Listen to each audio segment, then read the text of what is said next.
This message, I prepared it last September. And I thought I would preach this Sunday, and something would happen.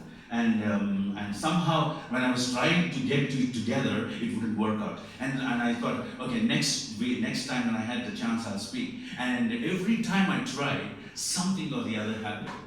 And I believe today is the day God wants me to share this message. And mostly I'm talking about, when we go together as a family, when we go to a church as a church family. In the beginning, we'll see all the good things. Henry brother is so good at drumming. Henry brother, he just do this and that. And we'll see in each other many good things. But as we go on for a while, we'll see the other part of us as well. But God has put us together. God has put us together for a reason. And even though there are some things that we don't click in with, but we are called to go together. We are called to go together.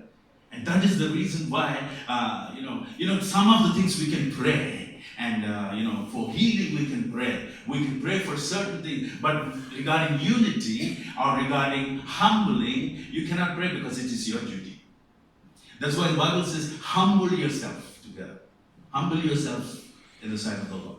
And it says, become one, unity together. Unity together.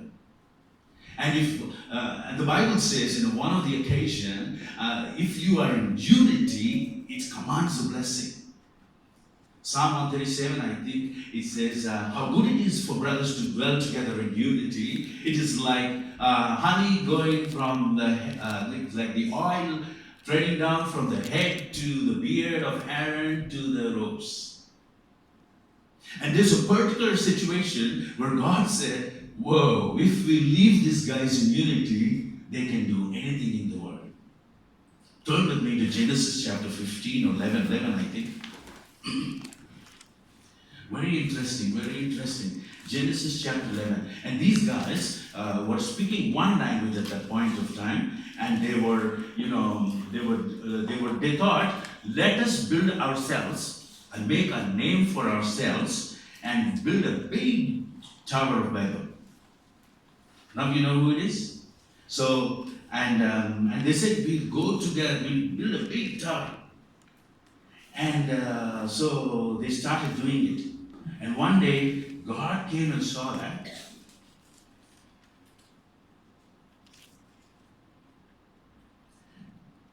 Now God came and saw that, and he said this. It's very interesting. They said to each other, come, let's make bricks and make them thoroughly. They used bricks instead of stone and tar for mortar.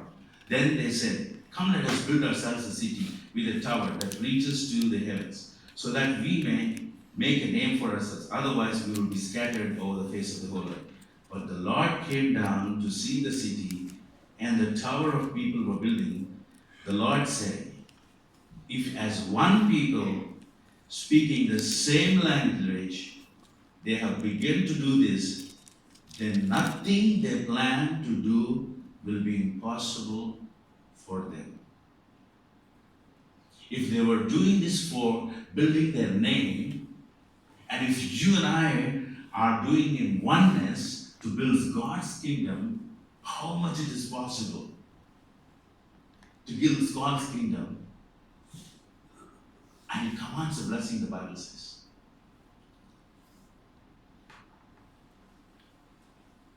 So Paul writes to Corinthians, 1 Corinthians chapter 12, and I'll read certain verses. Just as the body, though one has many parts, but all its many parts from one body, so it is with Christ. So we were all baptized by the Spirit so as to form one body.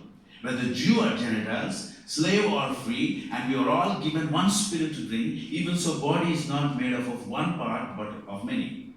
Now if foot should say, because I'm not a hand, I do not belong to the body, it would not for the reason stop being part of the body. And if the ear should say, because I'm not an eye, I do not belong to the body, it would not for the reason stop being part of the body. If the whole body were an eye, where would the sense of hearing be? If the whole body were an ear, Where would the sense of smell be? But in fact, God placed the parts in the body, every one of them, just as He wanted them to be. If they were all one part, where would the body be? As it is, there are many parts, but one body. The eye cannot say to the hand, I don't need you. And the head cannot say to the feet, I don't need you. On the contrary, those parts of the body that seem to be weaker are indispensable. And the parts that we think we less honorable, we treat with special honor. And the parts of the body that are unpresentable are treated with special modesty, while our presentable bodies need no special treatment. But God has put the body together, giving greater honor to the parts that lacked it, so that there should be no division in the body, but that its parts should have equal concern for each other. If one part suffers, every part suffers with it. And if one part is honored, every part rejoices with it. It's very simple. It's saying we're all part of the body. And it says, if foot were to say, I'm not part of you, how can the hand do the foot's part? Something like that. In other words, let me translate it to you into the church. You may be saying, I'm just putting the chairs, I'm not so important, or I'm just doing certain work in the church, which is not on the stage like me, or somebody like me, or I'm not playing the drums. So we think, certain parts are very, important, and certain parts. It's not saying. Don't think like that. We are all important. But every brick in the body is so important, including the children. What Ryan can do, one day I saw in the hall in their school, he put a drawing which said God is a rainbow or something like that.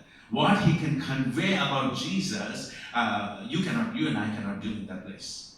What David can do, you and I cannot do. That's what it means. Very simple. And the second thing I want you to look at is, if one body suffers, if one body is crying, we all cry together.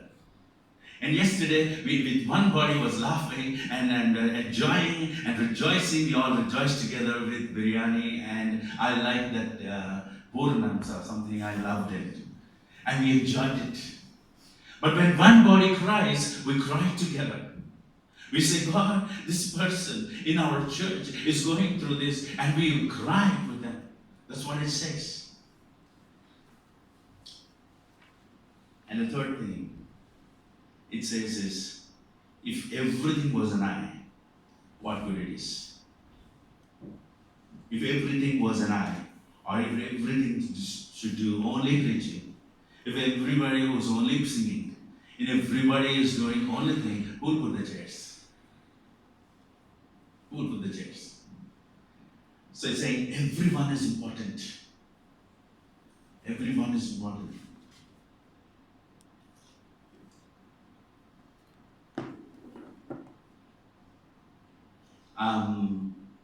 So we are all important. And one of the verses I looked at was everyone is part of the body, and if everyone was an eye, how can the other part be? In the beginning days when I came into this church, and I saw for 3 weeks. I said, I went back to my pastor who helped me to come here, and I went to Paul. I said, I want to meet you. I'm not able to. I want to meet you. I said, here, come. And I thought what I will say will give him such a joy. And I thought he will say, welcome back or something like that. And I said, Paul, I think I made a mistake. I went there, and during worship time, I didn't see anyone. It was so calm, like dead people. I don't know. I made a mistake. Please, can I come back? Please, can I come back? This is what I said to him. And I thought he would say, come on, you did it. Come on, lost sheep, come on. You know what he said? I remember that day. He said, Henry, humble yourself. serve them. He said, if they give you their feet, wash them. I was so astonished to say, for a pastor to say, go there and serve. I was so, how do I do that, Paul? He said, go early in the morning, before anybody could come, put on the chairs. He said, do serve them. Don't serve with half-heartedness. Serve them. And this is your time to serve. And as long as you're there, wash their feet. Wash their feet. And I learned that day. And so for at least 1 year or 1.5 years, I came early every morning and put chairs. I used to come on a train and come here early. And I learned something that day. That unless you serve, unless you humble yourself, you cannot be the part of the body. Part of the body. Which brings me to the next verse I want to look at. Is Philippians 2, 1 and 4. Philippians 2, 1 to 4.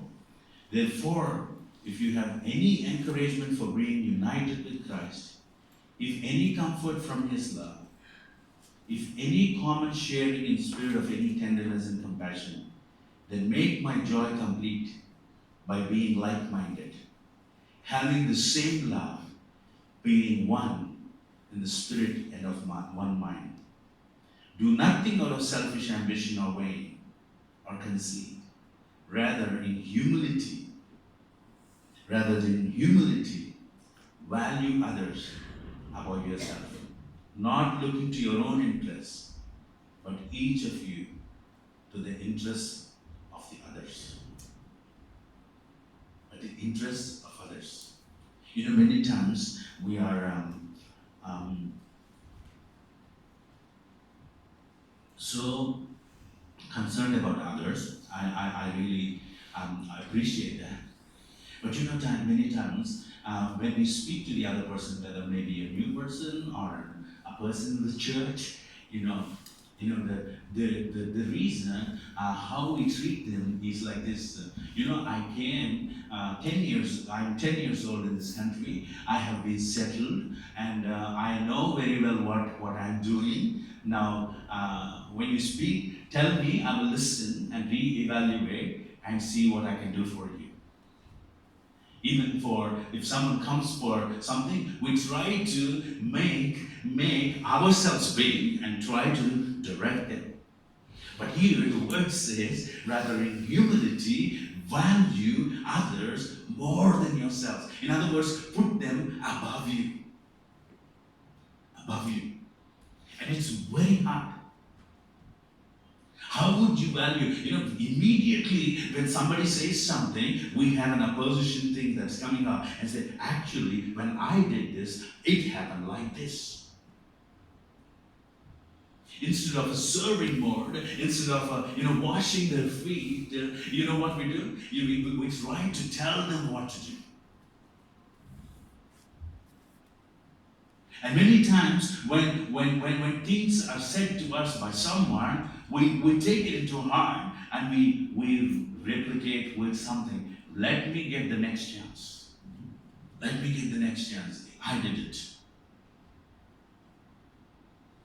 And God says today, value others better than yourselves.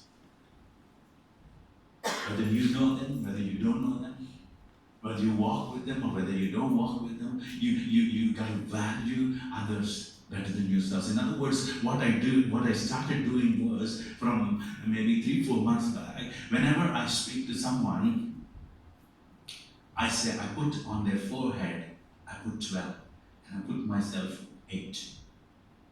I say, I am 8 and he is 12. I value them more. I value them, I give them importance more. And you see how your conversation changes. Valuing others more than others, more than yourself. And when we do this, we begin to having one body. The whole reason we do this is we belong to each other.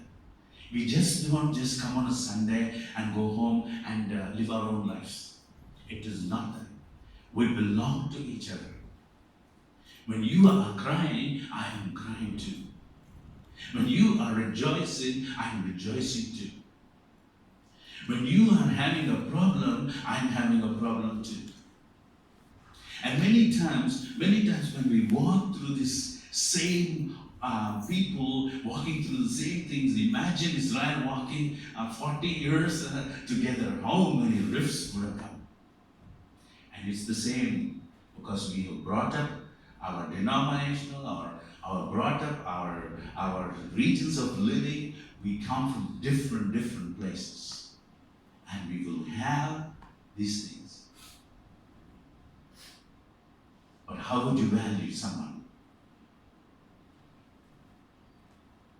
How would you value someone? Sometimes a new person will come and say, you do this. And I say, I am here for a long time. Who are you? You know, I've seen this again and again. I'm not talking about this church. I'm talking about the general things that happening in the body of Christ. As a young person, I was my pastor named P.K. Thomas. He was from Malaysia. He's a chemistry teacher, and he resigned and came to our church as a pastor. He was very knowledgeable, and during those days, he used to play rugby when he never knew what rugby was. And somehow his eyes fell on me, and then he would, not only me, but many young people, and but he would take me, he would call me partner, and he would take me everywhere he goes, and we both used to do so many things together. But one day, one of his family members said something that really hurt me. And I said, I'll never ever go to church again. And at home I was crying every day. The church time, 6 p.m. is our church, so at that time we would go out somewhere to meet my old friends who were in Old Town to escape this church. But inside I would feel crying and crying. Why did the person say something? I did so much for them. I spent my hours there. My parents were, scolding me. You're doing too much there. What about your life and things like that? How come? How come? I'm hurt. And I think I went on for 8 weeks. And the pastor didn't know what happened because he didn't know. And maybe 1 week he saw, 2 weeks he saw, maybe 3 weeks, and he didn't hear from me. And one morning he turned up at my house. He was a very big man, full beard. He hugged me and said, I don't know what happened, but out of those 350 people, I missed you. Out of 350 people, I missed you. And he said, I don't want to know what happened, but I love you. You belong to me. It feels as if my right hand has been cut off. Please come back. I don't know what it meant to him. But if he didn't do that day, I wouldn't have been in the church again. I've decided that before. Today, as we go together, I want to ask you, I want to hold you and ask you, are you hurt by someone? I want to ask you, are you hurt by God or hurt by somebody saying something to you? The reason I'm saying this is we belong to each other. We belong to each other. We belong to each other. Unless we go together, we cannot achieve anything. So we might say, after a while they'll forget it, they will come back. No.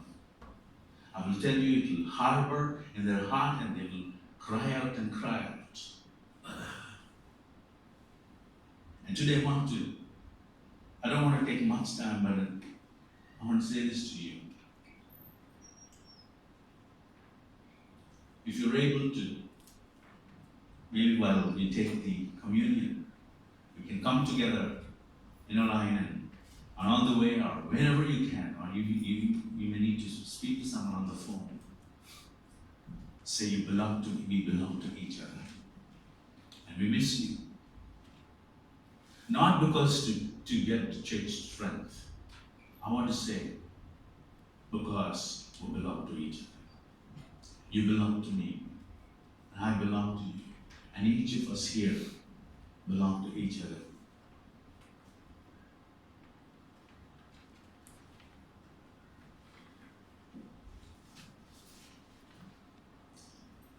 Let's close our eyes.